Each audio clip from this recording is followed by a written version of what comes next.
नमस्कार साथियों, एक और नए वीडियो में स्वागत करता हूं। तो साथियों, हम लोग इसमें हिंदी के महत्वपूर्ण 50 प्रश्नों पे डिस्कस करने वाले हैं जो आपके एग्जाम में इसी तरह के प्रश्न देखने को मिलेगा। तो चलिए बिना देरी किए बढ़ते हैं प्रश्नों की ओर। और हमारा पहला प्रश्न है, लौटकर आऊंगा फिर पाठ की विधा है। सही जवाब होगा इस प्रश्न का ऑप्शन नंबर ए, कविता। लौटकर आऊंगा फिर कौन सी विधा है? गद्य की कौन सी विधा है? कविता है। ऑप्शन नंबर ए सही जवाब है। अगला प्रश्न है, विशेषण के भेद होते हैं। तो विशेषण के कितने भेद होते हैं? तो ऑप्शन नंबर डी, 4 भेद होते हैं। और अगला प्रश्न है, कुंवर नारायण रचित पाठ है। कुंवर नारायण द्वारा रचित पाठ का नाम क्या है? सही जवाब होगा ऑप्शन नंबर बी, एक वृक्ष की हत्या। तो साथियों, अगले प्रश्न पे बढ़ने से पहले एक छोटी सी रिक्वेस्ट है, चैनल पर नए हो तो सब्सक्राइब कर लेना, इसी तरह के और भी वीडियोस देखने को मिलेगा। बढ़ते हैं अगले प्रश्न की ओर। या लकुटी अरु कामरिया पर राजती हूँ, पूर की तजी डारो, इस पंक्ति के रचनाकार हैं। सही जवाब होगा इस प्रश्न का ऑप्शन नंबर सी, रसखान। क्या होगा? रसखान। ऑप्शन नंबर सी इस प्रश्न का सही जवाब है। अगला प्रश्न है, बुद्धिज्म एवं कम्युनिज्म के लेखक हैं। सही जवाब होगा ऑप्शन नंबर सी, बाबा साहेब भीमराव अंबेडकर। बुद्धिज्म और कम्युनिज्म के लेखक कौन है?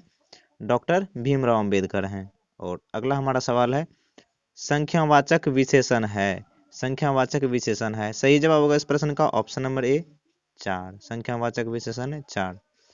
और हमारा अगला सवाल है, ननकाना साहब का संबंध है। तो ननकाना साहब का संबंध किससे है? सही जवाब होगा option number A, Guru Nanak से। और अगला क्वेश्चन है, नाखून हमारी डैश के अवशेष हैं। तो सही जवाब होगा इसका ऑप्शन नंबर सी, पशुता का अवशेष है। और अगला प्रश्न है, आरंभिक हिंदी का साहित्य मिलने लग जाता है। आरंभिक हिंदी का साहित्य मिलने लग जाता है। सही जवाब होगा इस प्रश्न का ऑप्शन नंबर बी, 8वीं 9वीं सदी से। और अगला सवाल है, सवाल नंबर 10, अमरकांत का जन्म डैश ईस्वी में हुआ था। तो अमरकांत का जन्म कब हुआ था? सही जवाब होगा इस प्रश्न का ऑप्शन नंबर बी, 1925 में। और हमारा अगला सवाल है, भाववाचक संज्ञाओं का उदाहरण है। सही जवाब होगा इसका ऑप्शन नंबर सी, बचपन। भाववाचक संज्ञा का उदाहरण कौन सा है? बचपन। और अगला प्रश्न है, किशोर से मार खाने के बाद बहादुर। तो सही जवाब होगा इस प्रश्न का ऑप्शन नंबर सी, चुपचाप कोने में खड़ा हो जाता है। चुपचाप कोने में खड़ा हो जाता है। और अगला सवाल है, रूसी जाति की अस्मिता को सुदृढ़ करने वाले साहित्यकार हैं। सही जवाब होगा इस प्रश्न का option number A, Leo Tolstoy. कौन है? Leo Tolstoy. और हमारा अगला प्रश्न है, कथक नृत्य के पर्याय माने जाते हैं। सही जवाब होगा इस प्रश्न का option number A, Pandit Birju Maharaj. और अगला सवाल है, भाववाचक संज्ञाओं का उदाहरण नहीं है। तो सही जवाब होगा इस प्रश्न का ऑप्शन नंबर बी, सुंदरता। भाववाचक संज्ञा का कौन सा उदाहरण नहीं है? सुंदरता। और अगला सवाल है, जीत जीत मैं निरखत हूँ पाठ के केंद्र में है। सही जवाब होगा इस प्रश्न का ऑप्शन नंबर सी, बिरजू महाराज। और अगला सवाल है, अज्ञेय ने सूत्रपात किया है। तो अज्ञेय ने किसका सूत्रपात किया है? तो सही जवाब होगा इस प्रश्न का ऑप्शन नंबर सी, प्रयोगवाद। किसका सूत्रपात किया है? प्रयोगवाद का। और अगला सवाल है, स्वर संधि का उदाहरण है। तो स्वर संधि का इन 4 ऑप्शन में से कौन सा उदाहरण है? सही जवाब होगा इस प्रश्न का ऑप्शन नंबर डी, उपयुक्त में से सभी, यानी रामावतार, परमानंद और कविंद्र, जो ये सब हैं स्वर संधि के उदाहरण हैं। और अगला सवाल है, मदन है। मदन कौन है? सही जवाब होगा इस प्रश्न का ऑप्शन नंबर सी, किरानी का बेटा। मदन कौन है? एक किरानी का बेटा है। और अगला सवाल है हमारा, अन्य पुरुष डैश भेद हैं। तो अन्य पुरुष कौन सा भेद है? सही जवाब होगा इस प्रश्न का ऑप्शन नंबर डी, पुरुषवाचक सर्वनाम का भेद है अन्य पुरुष। और अगला सवाल है, पंडित बिरजू महाराज को गंडा बांधा। किसने गंडा बांधा था? सही जवाब होगा इसका ऑप्शन नंबर ए, पिता ने। और अगला सवाल है, लौटकर आऊंगा फिर पाठ के लेखक हैं। तो सही जवाब होगा इस प्रश्न का ऑप्शन नंबर डी, जीवनानंद दास। लौटकर आऊंगा फिर पाठ के लेखक कौन है? जीवनानंद दास हैं।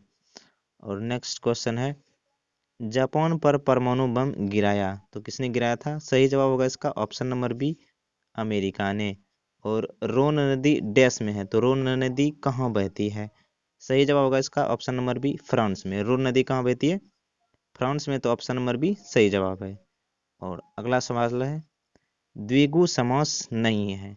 तो सही जवाब होगा इस प्रश्न का ऑप्शन नंबर बी, भाई बहन। भाई बहन जो है द्विगु समास नहीं है।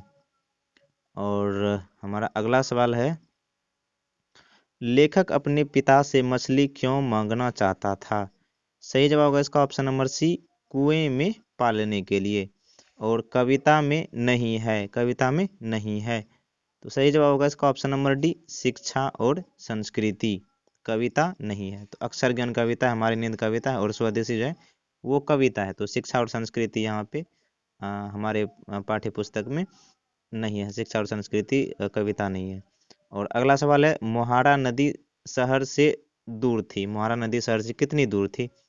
सही जवाब होगा इस प्रश्न का ऑप्शन नंबर सी, 3 मील।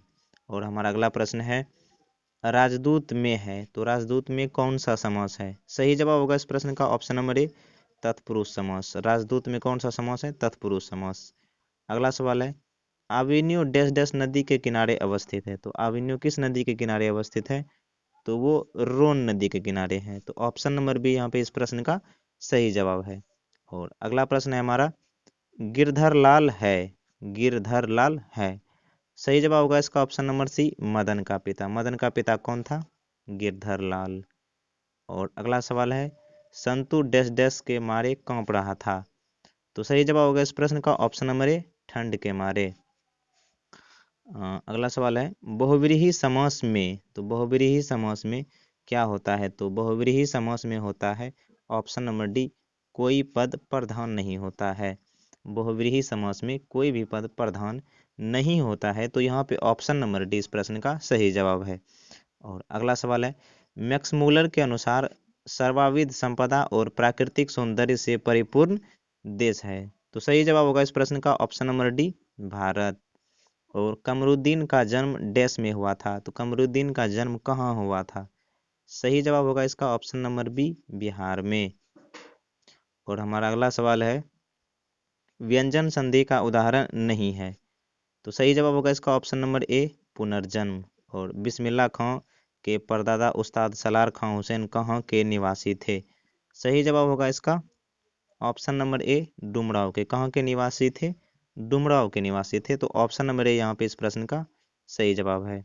और अगला सवाल है, मछली कहानी के लेखक हैं। तो मछली कहानी के लेखक कौन है? सही जवाब होगा इसका option number D, Vinod Kumar Shukla. और अगला प्रश्न है, धर्मात्मा का संधि विच्छेद होगा। तो धर्मात्मा का संधि विच्छेद क्या होगा? ऑप्शन नंबर डी, धर्म जोड़ आत्मा। और अगला सवाल है, जन्म से ही पागल थी, तो कौन वो थी? Option number C, Mangu. और निबंध है, तो निबंध यहाँ पे 4 ऑप्शन दिया हुआ, एक में है परंपरा का मूल्यांकन, बी में है मछली, सी में है बहादुर, और डी में है भारत माता। तो निबंध इनमें से कौन सा है? सही जवाब होगा इस प्रश्न का ऑप्शन नंबर ए, परंपरा का मूल्यांकन जो है वो एक निबंध है।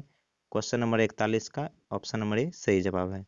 और अगला सवाल है, संगीत शास्त्रांतर्गत सुशीर वाद्यों में है। तो सुशीर वाद्यों में कौन सा आता है? तो सही जवाब होगा इसका ऑप्शन नंबर ए, शहनाई। शहनाई जो है सुशीर वाद्यों के अंतर्गत आता है। और अगला सवाल है, शुद्ध शब्द कौन सा है इसमें? तो सही जवाब होगा इस प्रश्न का ऑप्शन नंबर सी, कर्तव्य। और अगला सवाल है, मैक्समूलर डैश डैश का विद्वान था। तो मैक्समूलर किसका विद्वान था? तो ऑप्शन नंबर डी इस प्रश्न का सही जवाब है, जर्मनी। मैक्समूलर कहाँ का विद्वान था? जर्मनी का विद्वान था। तो ऑप्शन नंबर डी सही जवाब है। और अगला सवाल है, राजस्थानी भाषा के सफल कहानीकार हैं। राजस्थानी भाषा के सफल कहानीकार हैं। तो सही जवाब होगा इसका ऑप्शन नंबर ए, सांवर दैया। और अगला प्रश्न है, बुढ़ापा में कौन सा प्रत्यय है? तो प्रत्यय मतलब जो है कि किसी शब्द के पीछे लगता है, तो वो प्रत्यय होता है। तो यहाँ पे इस प्रश्न का ऑप्शन नंबर डी, पा सही जवाब है। बुढ़ापा में पा प्रत्यय लगा है। और अगला सवाल है हमारा, सीता के कितने बेटे थे? सीता के कितने बेटे थे? सही जवाब होगा इस प्रश्न का ऑप्शन नंबर बी, 4। सीता के कितने बेटे थे? 4। और अगला सवाल है, शुद्ध वाक्य है। तो शुद्ध वाक्य यहाँ पे 4 ऑप्शन में से कौन है? यह मेरी पुस्तक है, रोटी ताजी है, दाल कच्चा है, और सुरेश को पूछो। सही जवाब होगा यहाँ पे इस प्रश्न का ऑप्शन नंबर ए, यह मेरी पुस्तक है। यहाँ पे ऑप्शन नंबर ए, यह मेरी पुस्तक है, शुद्ध वाक्य है। और अगला प्रश्न है क्वेश्चन नंबर 49 ढहते विश्वास कहानी के केंद्र में है। तो सही जवाब होगा इसका ऑप्शन नंबर बी, बाढ़ की समस्या, ढहते विश्वास में एक बाढ़ की समस्या को केंद्रित करके बाढ़ की समस्या को बताया गया है। और हमारा अगला सवाल है, अभाव में कौन सा उपसर्ग है? तो अभाव में कौन सा उपसर्ग है? उपसर्ग मतलब जो कोई शब्द पहले आवे, तो अ उपसर्ग लगा हुआ है। इसमें क्या लगा हुआ है? अ उपसर्ग। तो ऑप्शन नंबर ए सही जवाब है। तो साथियों, हम लोग इसमें हिंदी के महत्वपूर्ण 50 प्रश्नों पे डिस्कस किए हैं।